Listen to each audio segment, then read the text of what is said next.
Allahu Allahu Allahu Allah Allahu Allah. Dah, silakan Nabi. Itu dulu sebentar Pak Saryo. Waalaikumsalam.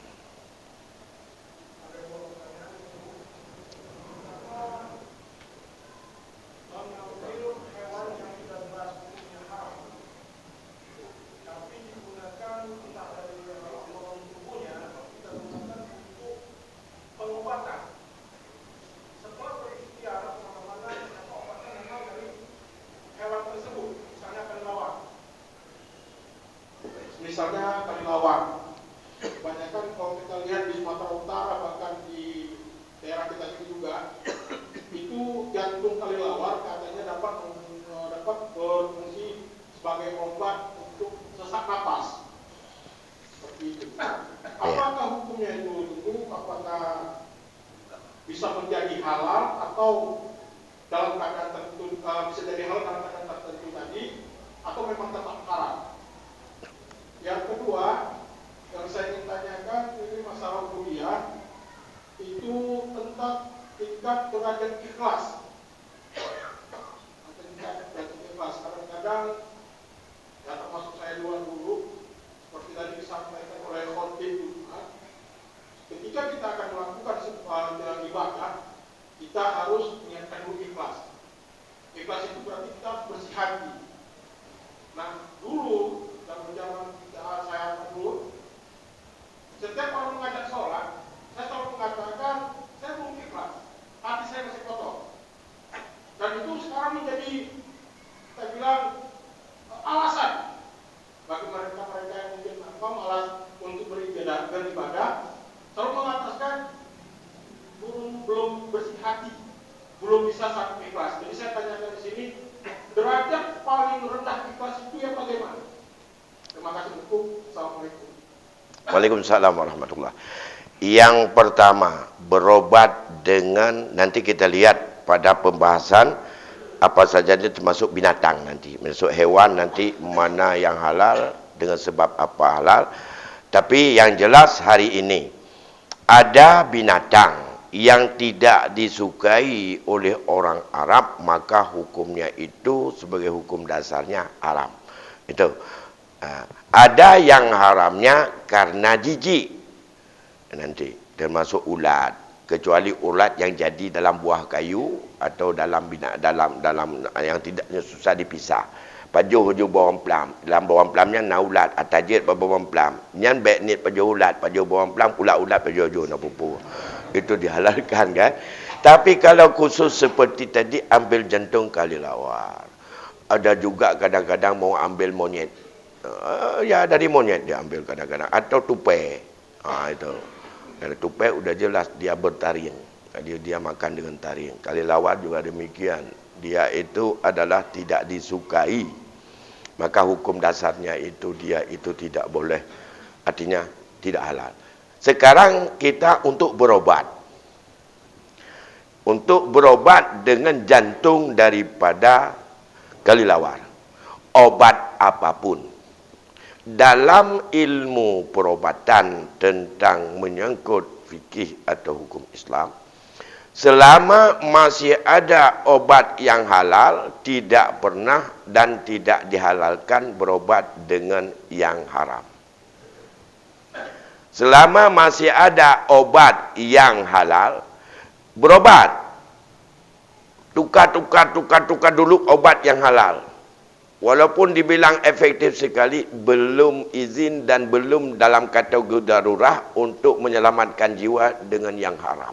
Karena obat itu menurut jiwa, menurut penyakit, menurut konstruktur tubuh.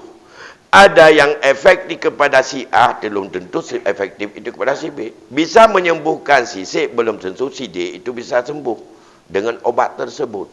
Nah, begitu juga obat-obat yang halal. Si A mengatakan, tapi apakah dia betul-betul sudulah apa saja yang pernah disampaikan orang untuk obat itu tidak bisa sembuh? Ya. Obat yang halal Kalau sudah bisa diyakini itu tidak ada dan bisa untuk pendapat umum memang tidak ada, harus itu obatnya baru sembuh. Ya. Dan terbukti enggak sembuh. Kalau tingkat darurat sampai dia jangan menderita sakit, itu baru tingkat darurahnya boleh.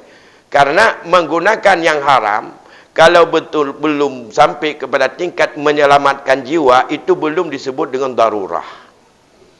Kalau sudah tingkat menyelamatkan jiwa, itu tidak boleh pasrah tunggu mati dalam Islam. Mati hak Allah, berobat hak manusia, hak ikhtiar. Berobat. Oh, gak efektif ni, cari yang lain. Maka, kalau sudah tingkat darurat, tidak ada obat lain. Itu yang ada obat. Itu darurat. Barulah. Bukan halal, tidak halal. Dibolehkan yang haram karena darurah. Jadi hukum dasar tetap haram, tidak berubah. Tapi haram itu tidak ditaklifkan untuk yu'akabu ala fi'lih. Tidak masuk kepada orang yang darurat menggunakan yang haram. Pada definisi fikih, definisi daripada hukum taklifi, haram adalah dikerjakan mendapatkan dosa, ditinggalkan berpahala. Kebalikan daripada hukum wajib. Nah, kalau darurat, hukum dasar tidak, percuma tidak ditaklifkan kepadanya untuk hukumnya adalah berdosa karena menyelamatkan jiwa. Persoalan dengan darurah ini tidak bisa dikatakan. Kalau yang dalam kajian modern sekarang disebutkan ada 3 tahap. Ada karena darurah, ada karena hajat, ada karena untuk kelengkapan atau bukan hajat tetapi hanya untuk litahsin ataupun untuk keindahan, untuk kepada kelengkapan. Maka kalau bukan pada tingkat darurat biasanya berorientasi seperti kepada jiwa, menyelamatkan jiwa. Sama seperti boleh menggunakan transfusi darah. Kita sekarang kan banyak transfusi darah, Pak. Hukum dasar menjual darah tidak boleh dan sampai kapanpun tidak boleh. Transfusi darah manusia kepada manusia lain itu adalah menghormatan kepada manusia, tidak dibenarkan. Yang ketiga, tidak boleh menjual karena dia itu adalah najis. Darah itu najis. Yang kedua, darah hukum dasar transfusi darah tidak halal. Ia adalah hukum dasarnya haram. Illa lid-darurah. Kalau sudah darurah, hilang hukum berdosanya karena menyelamatkan jiwa orang lain. Makanya, bagaimana disebut bahwa dia itu terancam jiwa? Kalau dalam masalah transfusi darah itu, andai kata 2 ahli bidang tentang penyakit bahwa ini membahayakan, membawa kepada cacat permanen atau membawa kepada kematian, kecuali harus dibantu dengan darah. Dan darah hari ini selama belum ditemukan daripada unsur nabati atau hayawani yang bisa untuk nyama sama dengan masalah darah manusia, maka itulah baru dibolehkan karena sesuatu darurat. Kalau hari ini kita belum mendengarkan, tapi prinsip dasar seperti itu. Apakah sudah ada enggak darah binatang yang bukan darah manusia yang bisa untuk menggantikan darah manusia? Belum, katanya. Yang kedua, apakah ada unsur nabati yang bisa dibuat hingga menjadi pengganti darah manusia? Belum. Maka dalam kajian darurah itu baru boleh transfusi untuk diberikan darah dan darah itu bisa hari ini jauh lagi kajiannya. Menyangkut darah itu, kalau mau dibantu, bahkan itu membinasakan, bahkan itu menimbulkan penyakit yang lain, maka itu juga tidak bisa, artinya tidak melepaskan daripada unsur darurah. Misalnya, seorang sakit dan ia butuh darah, kalau tidak dia secara adat, hakikat pada Allah, ini akan terancam jiwanya untuk bisa menjadi kematian secara adat. Makanya ambil darah pulan. Begitu darah itu yang dimasukkan, timbul yang lain. Di dalamnya ada unsur nekoin ataupun unsur narkoba di dalamnya. Sembuh dari penyakit ini, masuk penyakit AIDS lain, maka tidak dibenarkan, dan itu tidak menyelesaikan masalah. Makanya hari ini selektif sekali antara ayah dengan mama, antara ayah dengan anak, antara suami dengan isteri. Belum tentu bisa secara spontan tanpa dicek darah itu bisa untuk membantu atau bisa membawa mudarat. Darah anak dan nantetan narkoba dalam tubuh ji, nantetan air ke ji, bantai cok ada anak ku patalah suntik pada kita, bisa membahayakan. Jadi menurut saya Pak, berkaitan dengan hukum itu secara tegas yang saya baca, bukan hanya dalam mazhab Syafi'i, tapi dalam kitab